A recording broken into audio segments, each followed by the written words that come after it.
You're listening to Your Calm Parenting Path. I'm your host, Nina, a mindful parenting coach and mum, here to help you go from overwhelmed and reactive to calm, confident, and connected with your kids. This show is for parents who want to raise their children with more patience, less stress, and a whole lot more joy. Because small shifts make a big impact, and you can build the parenting life you've always wanted.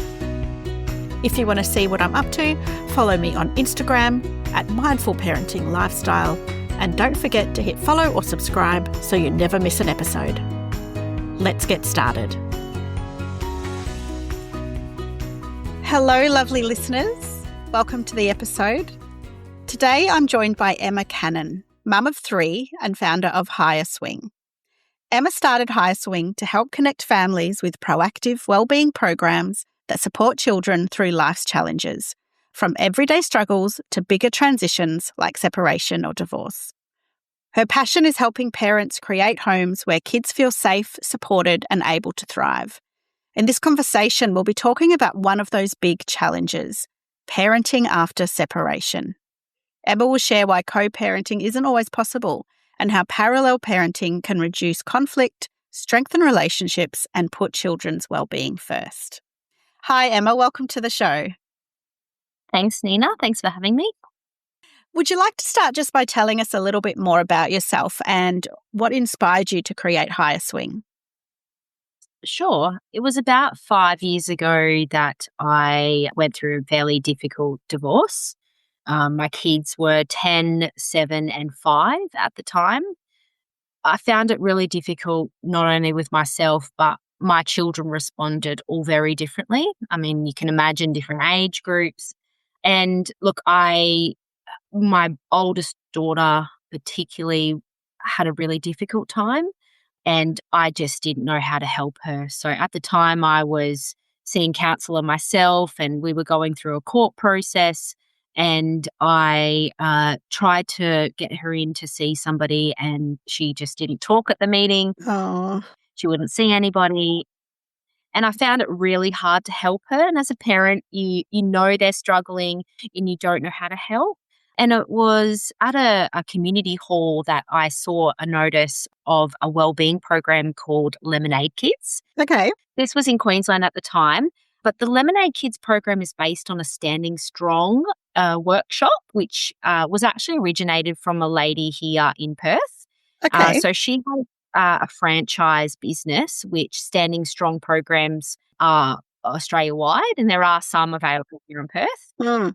And my daughter went along, and it's a non-clinical wellbeing program, so they really focus on group activities that look at confidence building and friendships, and it really was really wonderful. She responded really well to it, and it was something that she had for herself, which she didn't see as talking to somebody like a counselling vibe. Yeah. Yeah, great. And other parents were asking me, where do we find out about these types of programs? And, I remember saying to one friend, wouldn't it be wonderful just to have a platform where you could just go on and search, health and wellbeing programs for kids and services? And, we do have the government services, but not these types of activities. That's right. So then that's when I thought, you know what, I could create a booking platform. So I had no experience in IT websites or anything, but I had a real passion, and I just really felt the need to pull something together to help other parents, and that's how Higher Swing was created. Fantastic. So Higher Swing is a platform where providers of wellbeing programs for kids and parents as well, they upload their programs, and it's got a wealth of resources, and parents can book there, see which programs might suit their children or suit themselves. And you created it. That's really cool. Yeah, I feel very proud of it. You should be.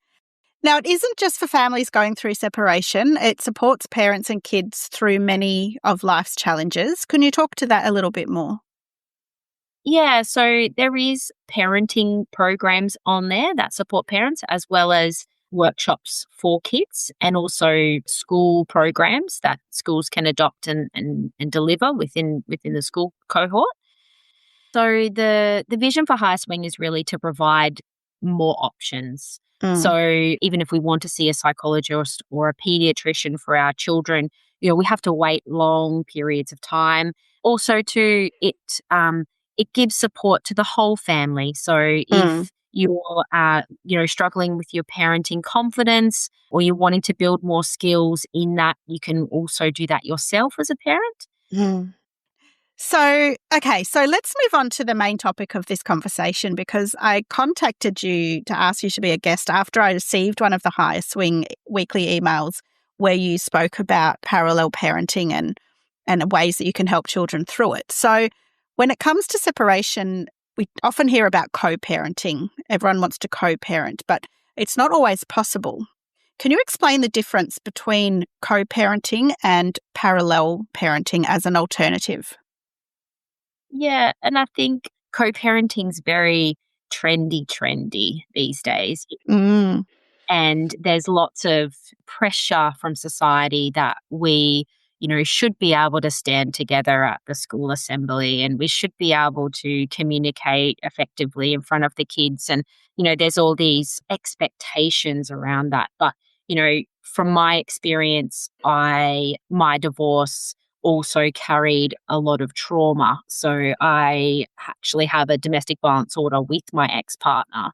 There was a lot of coercion and a lot of manipulation and guilt that had carried on for quite a long period of time. okay. But it didn't matter whether that's there or not. There was high conflict. And often in divorces, there often is high conflict. Mm, And it's really difficult to manage that ongoing. So co-parenting, from my experience, it's really difficult to do that when you receive a text message and your whole body is turning into an anxious mess.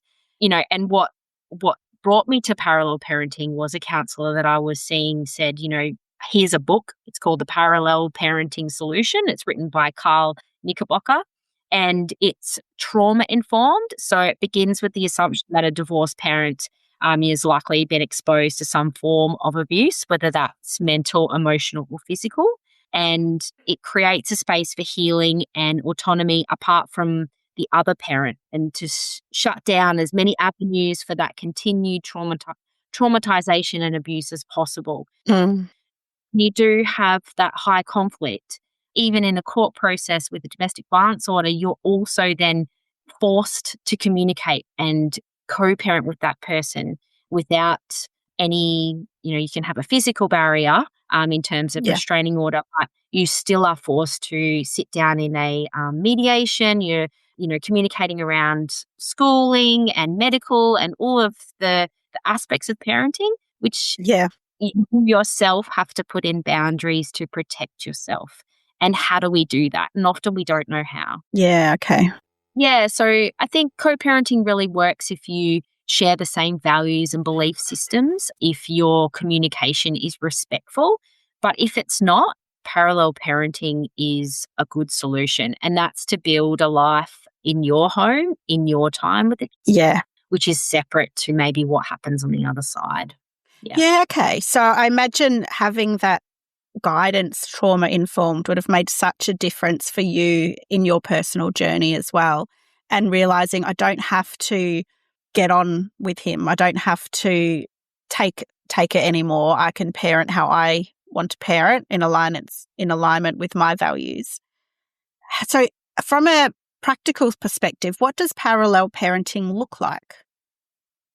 Yeah, so that's a really good question. I think for me, I didn't feel like I had a lot of control in the way that I parented when I was with him. And when I separated and I made the decision that I wanted to create a different life, I had choice. And yeah, and the way that that looks is really setting up good boundaries. And there comes a lot of guilt with that. Mm, And I think that's what really inhibits us from creating those boundaries, because not only are they telling us that we're making it difficult for the children, or, mm, that's not what we wanted. And, there's all these lines which make you feel guilty about setting boundaries, but boundaries are hard. yeah, They're hard to set with anyone. yeah. But you really have to set good boundaries to protect the energy in your own home in order to move forward. And I think without that, and I do see some of my friends, they do still try and do co-parenting, and I can just see how they feel when they get a text message or they're having a difficult, conversation, and it really affects their whole mentality and the way that they feel about themselves. And in order to be able to be a confident parent, you need that separation. So you need to that boundary. A couple of practical examples of where that's happened is, these days schools, sporting clubs, they're actually really good in this space. Great. And they have really good communication channels where they will speak to both parents separately. So even things like that, I think, we can step away and realize that these schooling, sporting clubs, different avenues are really separating anyway. Isn't that wonderful? Simple things like get your own Medicare card. You don't need to ask me for the Medicare card. Yeah. So that's like a simple thing that drove me nuts. Yeah, so just having there was some really challenging things. For example, my 11-year-old was given a phone to use, and for me, I found that really disruptive because it meant that he could call at any time. He would track us wherever we went because there was tracking on the phone. It just made me so uncomfortable, but some things you just have to accept. And it took me a long time for me to go, this is staying and I need to work out what to do with this. The kids would speak on loudspeaker, which would, make me feel sick. So I would go for, a walk, or I would go and hang the washing outside so I didn't hear it. And then over time, I set boundaries around that time. Great. As I became confident. Yeah, so it sounds like the parallel parenting is basically parenting on your terms, irrespective of the other parent, and doing what fits with your values, your lifestyle, and getting that confidence back to be able to make parenting decisions that you're really proud of and instilling that into your kids. Yeah, absolutely. Yeah. Sounds like you've done a wonderful job. Thank you. What are some of the benefits that children can experience when parents use a parallel parenting approach? Look, the biggest benefit is to the parent, and ultimately that benefits the kids. Trickles down. Yeah. Yes. Yep. Happier parent, happier kids. And that's, that's all we can control as well. If we are able to live in an environment that we feel safe in, then we can help our kids create that as well. 100%.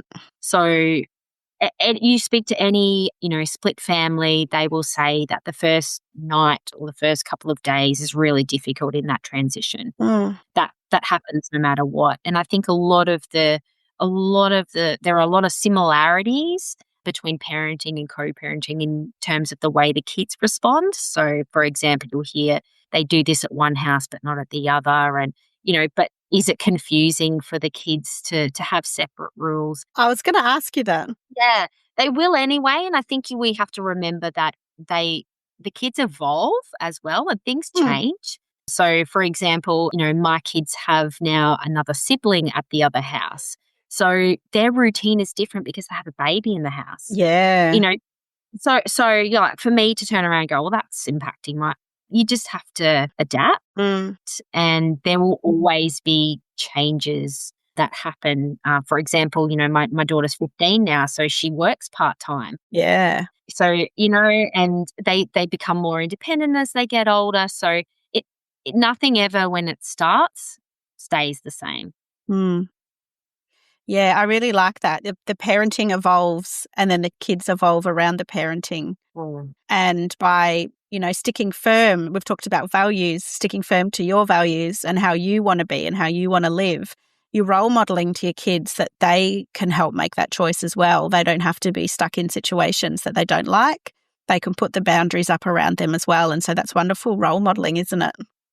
Yeah, absolutely. When you think about it, if you're if you're caught up in the crossfire and you're allowing, they're witnessing you take on that, bullying really sometimes, Mm, and you're there talking to them about how they manage bullies at school, you really have to role model that. You really have to stand up for yourself respectfully yeah. and create that separation. And you think that you are, protecting them from any type of conflict, but they can feel it when it's there. Yeah, that's it. Yeah. Conflict isn't always words or actions. It's often a vibe or a feeling, isn't it?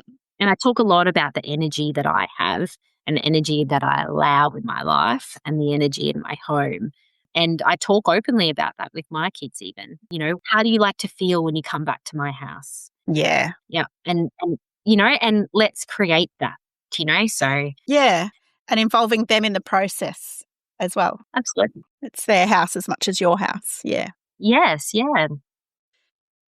Okay. So you've shared a couple of strategies and things that you've done. Are there any more practical strategies families can use at home to make parallel parenting easier? So things like routines, rules, traditions?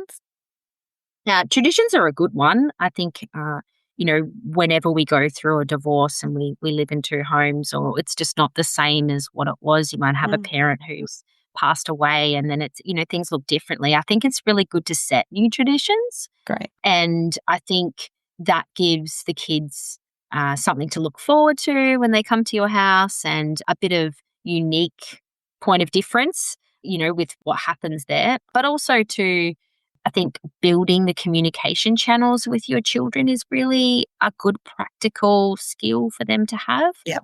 So that's doing a lot of the work when they are at your house to Yep. open up the conversations, because then they will feel safe when they are there to continue to communicate with you. Oh, I love that. And now they're a bit older, so they're 10, 12, and 15, that, they do have some form of communication, whether that be a messenger account or something that I can communicate with them. I have no need to communicate with their father. Yep. I can communicate directly with them and they can communicate with me. So, I mean, if you've got small kids and little kids, it is a little bit harder, but Mm, that's when they come back to your house, and if they want to talk about it, you've already set up the foundation for them to talk about anything without judgment. mm, yeah. And that's where the work is done. Beautiful.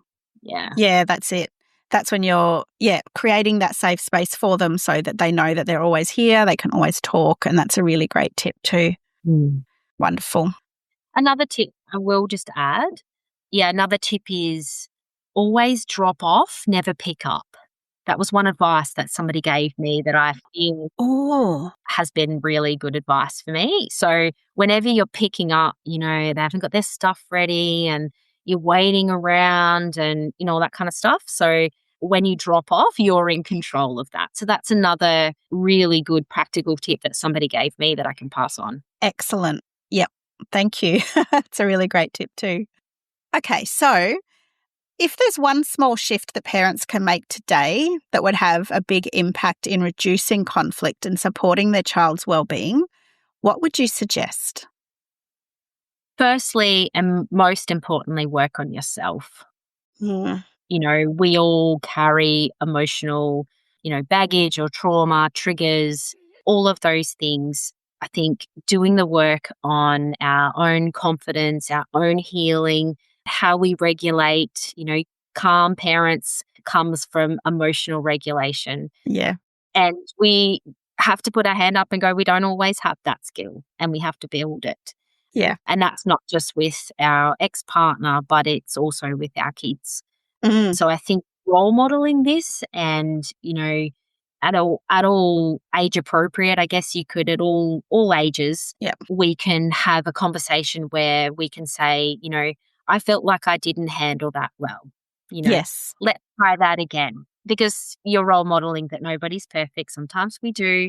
And we talk about our feelings, we name them and all those Yep. things. So I think if we can learn the conversations, if we can learn that skill, the conversation is much better Mm, with our kids. The other thing, like you mentioned, around showing them how to set boundaries, yep. deflecting that criticism and the chaos that comes into your life. So making good choices about who is who are your friends. Yep. Particularly as our kids get older, who are you having relationships with? How do they make you feel? Yeah, and loving yourself. Mm. Beautiful. Yeah, I think those tips are so wonderful. And, they might take a while. It's not a short game, is it? They're a more long game, more consistently that we can do those things and role model to our kids and show them that they can set the boundaries. They can be calm. They can understand their emotions. And it starts with us. We can't teach them what we don't know.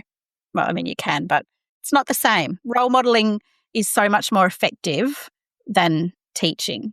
My mentor, she said, children are not very good at doing what we say, but good at doing what we do. Mm. And so they copy what we do and we can role model to them that way. Mm. And it's very difficult to work on yourself when you are in survival mode.